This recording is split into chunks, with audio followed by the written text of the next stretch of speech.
최영일의 시사본부 10분 인터뷰. 네, 이제 화제 이슈를 콕 짚어보는 10분 인터뷰 시간인데요. 자, 민주당에서 이 서울시장 출마 카드를 두고 내부 갈등, 내홍이 표출되고 있죠. 자, 어떤 인물이 구원투수로 부상하게 될 것인가. 자, 첫 번째로 서울시장 출마 선언을 한 분입니다. 김진에너지. 자, 김진애 더불어민주당 서울시장 예비후보가 스튜디오에 나와 계십니다. 어서 오세요. 네, 안녕하세요. 네, 청취율 올려드리러 나왔습니다. 아, 청취율 조사 기간에. 네. 자, 저희가 지금 뭐 트래픽이 확인이 됩니다. 자, 지난번에 네.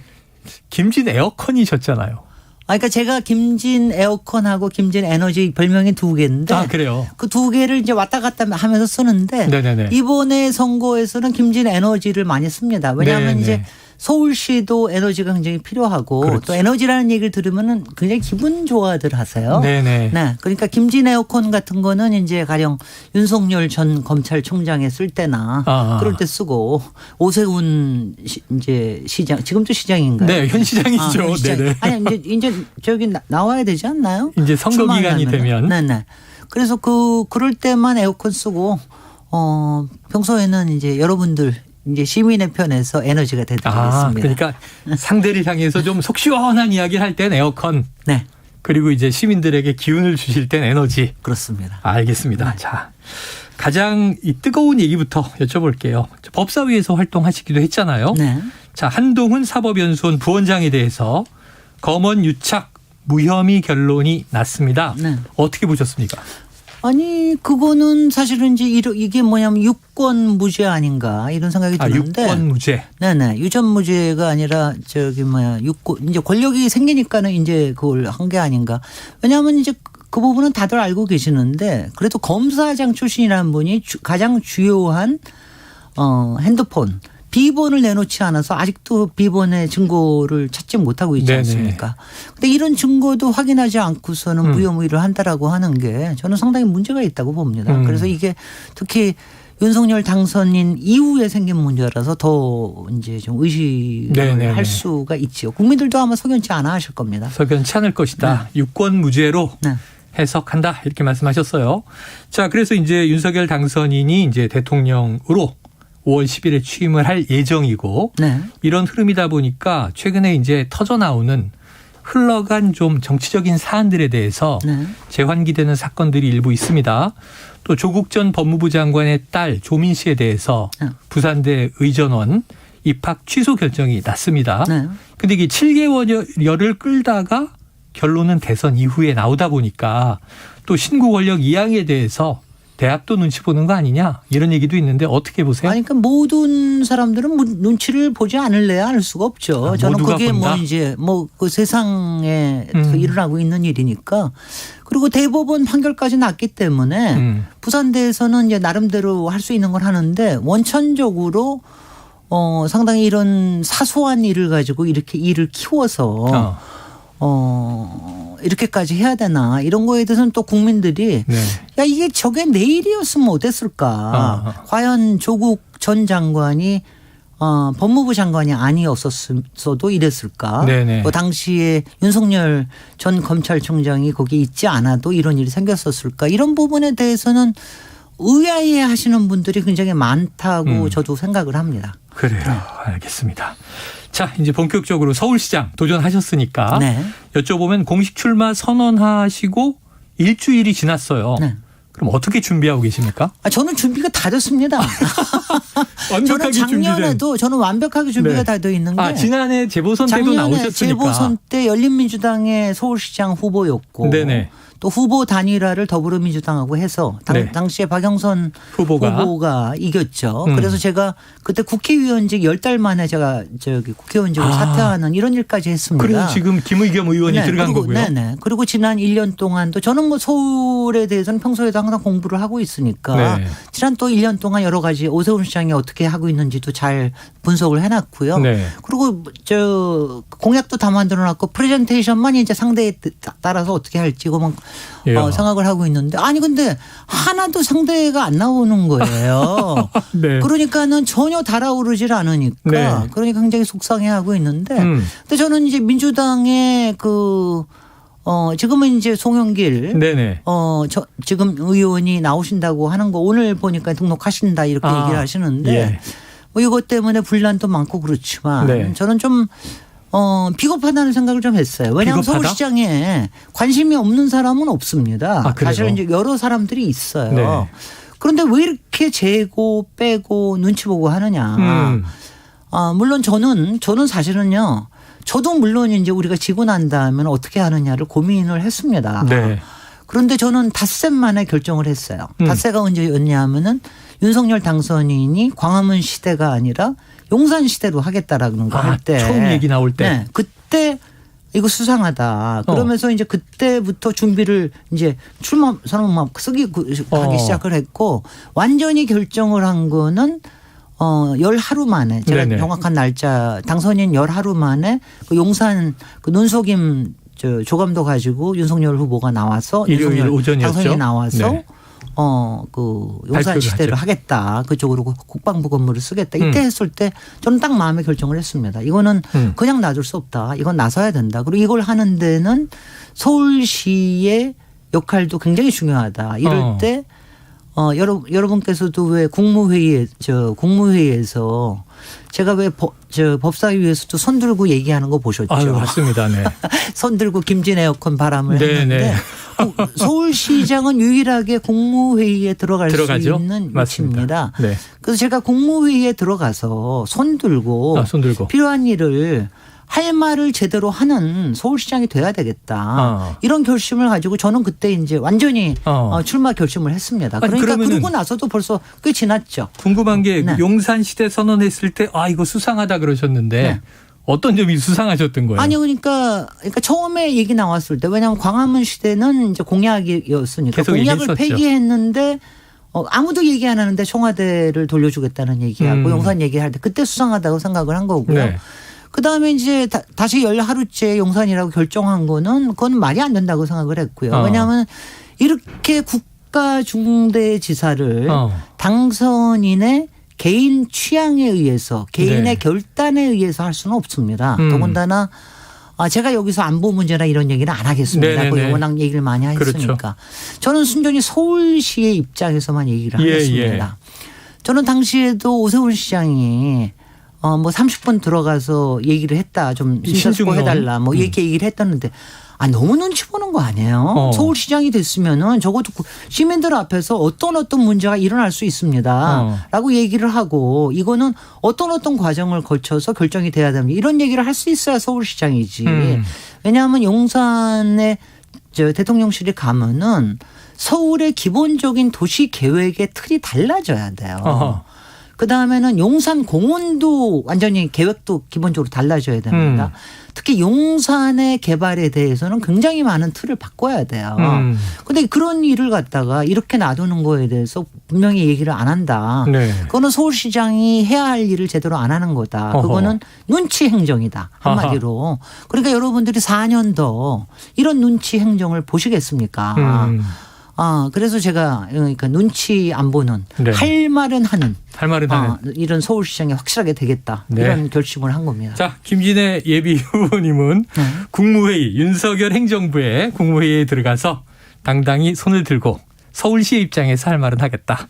자, 그 결심을 이제 그때 용산에서 굳혔다 얘기하셨는데 자, 민주당 이슈로 다시 돌아가 볼게요. 네. 제일 먼저 출마 선언하셨고 상대가 좀 나와야 달아오르는데. 그럼요. 근데 이제 송영길 전 대표가 이게 애매해요. 차출이다. 너무 큰 인물들이 없어서 흥행이 안 되니 그럼 전 대표라도 나가시오. 차출돼서 나오나 했더니 또 반기가 센데 네. 이 분란의 원인은 뭐예요? 어떻게 보세요? 일단 저는 별로 얘기하고 싶지 않고요. 네네. 저는 왜냐하면은 저는 그냥 이렇게만 얘기하겠습니다. 일단은 추대라든가 네. 차출이라든가 이런 말 자체가 나오는 거는 굉장히 솔직히는 부끄러운 일이고요. 더구나 민주당에 인물이 없는 것도 아니고 네. 특히 저같이 최적의 서울시장감이 있는데도 1년 전에 준비되신. 그리고 마치 유령처럼 취급하고 이러는 것도 부끄럽고요.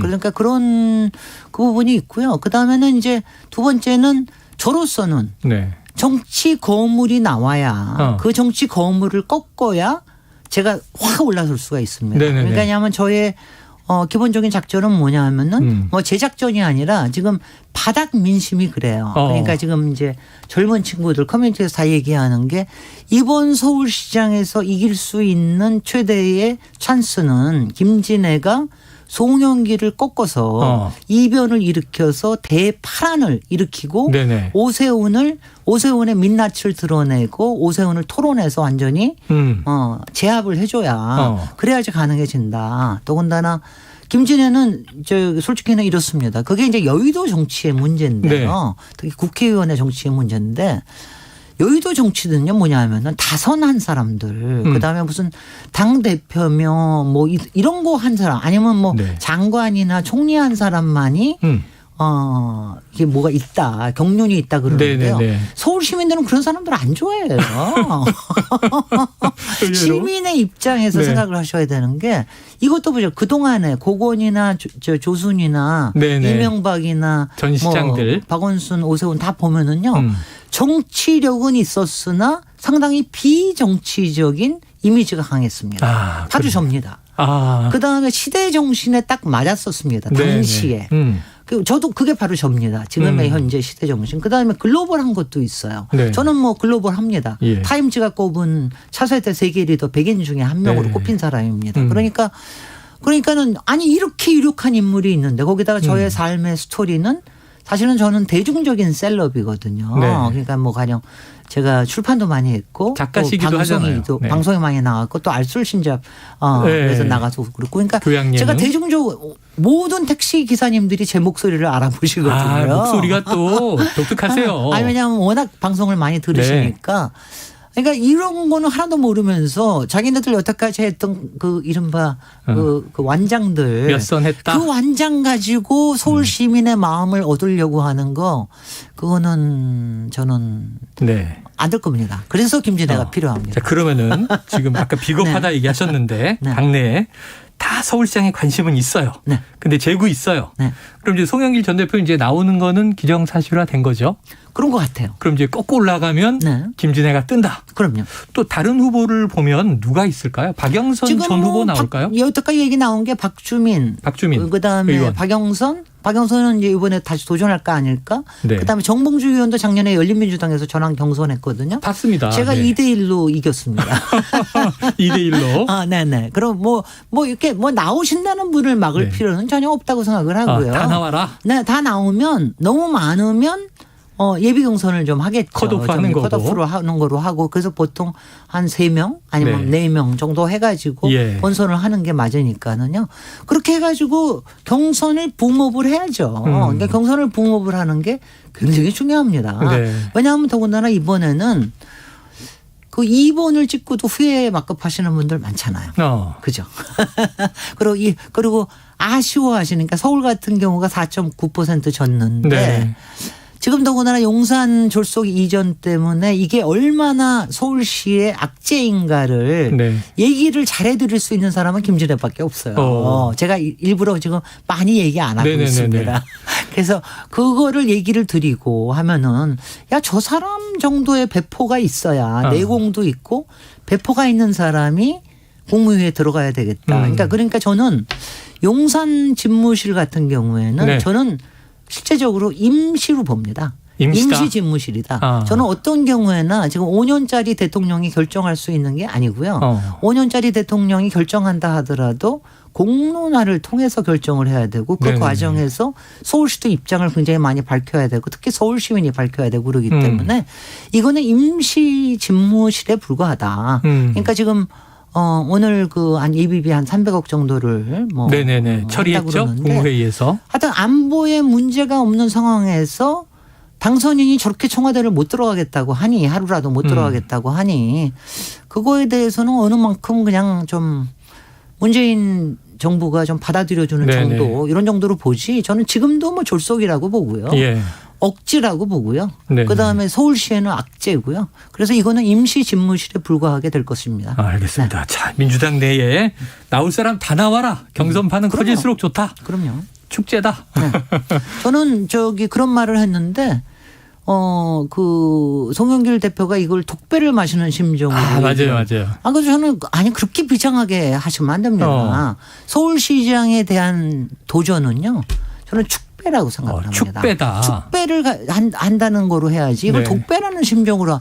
독배라고 하는 건 지겠다는 뜻이거든요. 그렇게 축배라는 되네요. 건 이기겠다는 뜻입니다. 그렇죠. 야. 그리고 또 선거는 네. 주권자들에게는 축제여야 하는 거죠. 그렇습니다. 항상. 뭐 출마하는 분들이야 전쟁처럼 하지만. 네. 자, 그러면 또 한 가지 가설이 있는 게 네. 자, 이낙연 전 대표 뭐 합의 추대론 이런 가설도 있어요. 요건 앞에서는 어떻게 제가 얘기드린 대로 민주당 그렇게 했다가는 뭐 온 지방선거를 망가먹죠. 그건 안 돼. 네. 그건 안 하겠죠. 설마 네. 그건 안 하겠다. 네. 자, 어제 오세훈 시장이 SNS에요. 청와대가 개방되면 경복궁을 거쳐 광화문 광장까지 연결해서 시너지 효과를 기대한다. 이렇게 밝혔어요. 도시 문제 전문가시잖아요. 아니, 그거는 완전히 이제 그러니까 순진하고 오세훈 네. 시장은 순진한 거와 또 겉멋을 굉장히 좋아해요. 그래요? 그러니까 뭐 저는 겉멋 행정한다. 항상 폼 잡는 거 너무 좋아하고 그다음에 부자 행정만 한다. 뭐 이렇게 그리고 눈치 행정한다 이렇게 하는데요. 그거는 굉장히 나이브한 거고 지금도요. 네. 광화문에서 해가지고 청와대 앞까지 많이 갑니다. 왜 그런지 네네. 아십니까? 그 앞에서 굉장히 많은 집회들이 일어나요. 예. 그러면 거기에 바로 경복궁 옆길을 따라서 사람들이 굉장히 많이 다니면서 뭐도 많이 사 먹고 많이 그래요. 네네. 이게 굉장히 중요하고 지금도 청와대는 연간 70만 명이 오픈되어 있는 공간이에요. 지금 오늘도 북악산을 개방을 하면 더 많은 사람들이 네네. 오게 되고 그럴 겁니다. 그래서 오세훈 시장, 그건 저는 오세훈 시장도 상당히 말하자면 이준석과라고 생각을 하는데 그 나이브하고 네. 너무 나이브해요. 그런 거 가지고서는 얘기하는 거. 그건 정말 제가 제대로 붙어보겠습니다. 제대로 붙어보겠다. 네. 알겠습니다. 자, 청와대가 오늘부터 북악산 남측면 전면 개방하는 거 네네. 언급해 주셨는데 이게 김신조 사건, 69년도 사건 아니에요? 네네. 54년 만에 개방이에요. 네. 그런데 이제 문재인 대통령이 윤당선인의 청와대 완전 개방 약속을 의식한 거 아니냐 이런 해석이 나와요. 아니 뭐 어떻게 보십니까? 그럴 수도 있죠. 뭐 그렇다고 저거 할 거 없고요. 저는 네. 하여튼 윤 당선인 뭐 5월 10일 날 바로 개방하겠다고 하는 거 그런 거는 억지도 아니고 그거는 네. 뭐 억지지만 하여튼 억지면서도 하여튼 허언이라고 생각을 해요. 네. 그리고 국민에 대한 예의가 아닙니다. 그리고 청와대에 대한 예의도 아니에요. 청와대는 역사적인 공간이고 문화적인 정체성이 있는 공간이고 그다음에 세계적인 브랜드입니다. 이거를 어떻게 잘 준비를 해서 이거를 이어받으면서 또 시민들한테도 공개하느냐. 이거는 계획을 제대로 세우고 예산도 제대로 드리고 준비해서 시민들에게 드려야지. 네. 그런 식으로 졸속으로 하는 거. 그렇게 기분파식으로 하시면 안 됩니다. 지금 네. 이제 당선인 신분이니까 지금 이제 뭐 뭐든지 될 것 같으시죠? 그렇게 하면 큰일 나십니다. 자, 이게 시간이 다 됐어요. 끝으로 짧게 한 가지. 만약에 향후 그럼 4년 이번 지방선거 이후 아까 시대정신 말씀하셨으니까 서울시장의 시대정신은 뭐가 돼야 되나요? 저는 지금 이제 가장 두 개만 얘기할게요. 네. 아무리 짧아도. 이게 지금 부동산 문제가 심각하다고 그러는데 사실은 부동산 문제가 심각하기보다는 그 중저가 주택이 꾸준하게 공급되게끔 하는 게 중요해요. 그래서 제가 이번에 제3의 진짜 개발이 필요하다. 네네. 너무 아파트 단지하고 영세만 나눌 게 아니라 그 가운데 하는 게 필요하다. 또 하나 필요한 거는 지금 GTX도 그렇고 새로운 산업들이 들어오면서 굉장히 세계화를 위한 거점들, 허브 거점들이 네네. 필요합니다. 용산도 그중에 하나고요. 네네. 이것들을 제대로 잘 해낼 사람은 김진애밖에 없어요. 그러니까 이거를 해내야지 우리의 서울의 앞날이 굉장히 중요해지고 네. 대한민국의 파워도 올라갈 수가 있습니다. 알겠습니다. 하겠습니다. 앞으로 네. 어떻게 민주당 내에서 경선을 치르시는지 오늘 네. 작전 다 공개하셨어요. 지켜보도록 하겠습니다. 자, 지금까지 김진애 더불어민주당 서울시장 예비후보였습니다. 오늘 말씀 고맙습니다. 고맙습니다.